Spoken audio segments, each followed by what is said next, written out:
Hello everyone. थोड़ी देर पहले ही BMS BHMS का नोटिस आया है, एजुकेशन नोटिस। क्या आप लोगों को एडमिशन लेने के लिए एक डिक्लेरेशन फॉर्म जमा करना होता है, उसी का नोटिस है। क्या लिखा है? Declarations are invited from the eligible candidate of NEET UG 2024 for the state quota seats for admission into BMS and BHMS course in govt Ayurvedic college Jalukbari and SJN homeopathic college Guwahati 37। Means अगर आपको आयुर्वेदिक का counselling करना है फिर भी आपको ये declaration form जमा करना होगा, और अगर आपको होम्यो का काउंसलिंग करना है फिर भी आपको डिक्लेरेशन फॉर्म जमा करना होगा। ठीक है। To be eligible for state quota कौन कौन एलिजिबल है? Candidate must be a citizen of India, candidate must be a permanent resident of Assam, the father mother और the candidate must be residing in the state of Assam continuously for not less than a period of 20 years। ये कैसे पता चलता है? आप लोगों का PRC का जो एनेक्सर होता है उसमें लिखा होता है 20 ईयर्स कॉन्टिन्यूसली आप लोग रहे हो।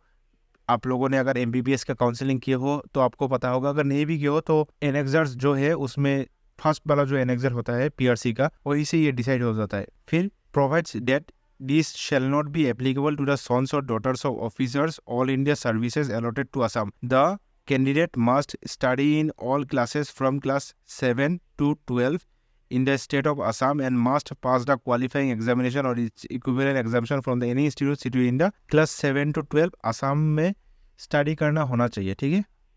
Provides that if a candidate studied outside the Assam from class 7 onwards because her father or mother is posted outside Assam as an Assam state government employee or as a central government employee or as an employee of an corporate agency instrumentality under Govt of Assam or central Govt, whether on deputation or transfer or regular posting, then the period for which the said father mother is working outside the state be relaxable for such candidates। ठीक है।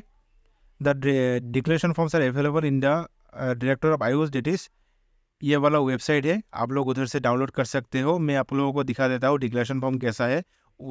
ये वाला website से आप लोगों को download करके print out करके उसको फिल करके आपको जाके जमा करना है। कहाँ पे जमा करना है, कब जमा करना है? The duly filled declaration form must be submitted to the office of the principal govt Ayurvedic college Jalukbari Guwahati 14 on or before 16 October 2024 up to 4 PM। ठीक है। तो 16 अक्टूबर या फिर उससे पहले आप लोग जाके डिक्लेरेशन फॉर्म जमा करके आना। उधर ऑफिस में जाके अगर आप लोग पूछोगे कहाँ जमा करना है, आप लोगों को दिखा देंगे। एक बड़ा सा बॉक्स होता है, उधर आपको ये डिक्लेरेशन फॉर्म दे के आना है। ये देखिए डिक्लेरेशन फॉर्म ऐसा है, इसमें बीएमएस बीएचएमएस कोर्स सेशन 2024 आपका खुद के हैंडराइटिंग से लिखने के लिए बोला है। ठीक है। To be filled by the candidate in his her own handwriting, अपने खुद के हैंडराइटिंग से लिखना। नेम ऑफ कैंडिडेट इसको प्रिंट आउट करना, हाँ प्रिंट आउट करके लिखना है।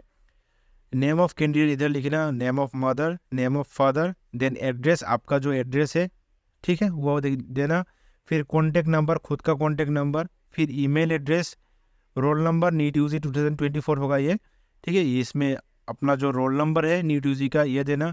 फिर कितना मार्क्स मिला, ऑल इंडिया रैंक कितना है, फिर परसेंटाइल स्कोर, उधर ही आपका जो स्कोर कार्ड है ना उधर आपका परसेंटाइल स्कोर होगा, वो वाला स्कोर जितना भी परसेंटाइल है 99 पॉइंट समथिंग हो या 98 पॉइंट समथिंग हो वो आप इधर फिल कर देना। फिर डेट ऑफ बर्थ, आपका जो डेट ऑफ बर्थ है फिल कर देना। फिर मार्क्स इन क्लास 10+2 और इक्विवेलेंट एग्जामिनेशन।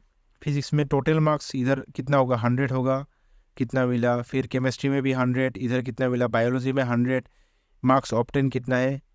फिर इंग्लिश में भी 100 मार्क्स ऑब्टेन कितना है, इतना सारा करके। और इधर परसेंटेज इन पीसी भी पूछा है। ठीक है। फिजिक्स केमिस्ट्री बायोलॉजी, तो फिजिक्स केमिस्ट्री बायोलॉजी का तीनों को प्लस कर देना, डिवाइड बाय 3 कर देना, तो परसेंटेज इन पीसी भी आ जाएगा। तो इधर आप लोग लिख देना। फिर क्या पूछा? Whether the subject physics chemistry biology English pass in the same sitting, yes. Whether the above subject pass with any grace mark, no. Name of board council from where 10+2 passed, इधर जो बोर्ड है CBSC हो सकता है, AHACC हो सकता है और ICSC भी हो सकता है। जो है आप उस हिसाब से इधर दे देना। ठीक है। फिर कास्ट, कौन सा कास्ट है, जनरल हो तो जनरल, एससी हो तो एससी, ईडब्ल्यूएस हो तो ईडब्ल्यूएस, पीडब्ल्यूडी हो तो पीडब्ल्यूडी, ओबीसी तो ओबीसी, उस हिसाब से इधर आप लोग अपने कैटेगरी में टिक कर देना। Whether the applicant study in Assam, yes no जो होता है आप लोग दे देना। If yes, period of schooling आप लोग दे देना इधर। परमानेंट रेसिडेंशियल स्टेटस, आपका जो पीआरसी आप लोगों ने ऑलरेडी पीआरसी बना लिया है, ठीक है, पीआरसी बनाया, कौन सी डिस्ट्रिक्ट से बनाया, जहाँ से आप रहते हो, है ना, उसी डिस्ट्रिक्ट से बनाया, तो उस डिस्ट्रिक्ट का नाम लिखना है इधर, और स्टेट तो आसाम ही है। Whether father mother is a officer of all India service allotted to Assam, अगर है तो यस, नहीं तो no. Whether father mother is a posted outside Assam, है तो यस, नहीं तो नो, ठीक है। Declaration by the candidate, I declare that the above entries in the form have been filled up in my own handwriting and the entries made are correct as per my documents, and to be the best of my knowledge and belief, I agree that if any statement is proved to be false, then the authority shall have the right to take legal action against me for submitting false information. Okay, इधर आप अपना full name लिखना और इधर signature करना, और जिस दिन आप लोग देने जाओगे, मीन्स सबमिट करने जाओगे, उसका डेट इधर देना।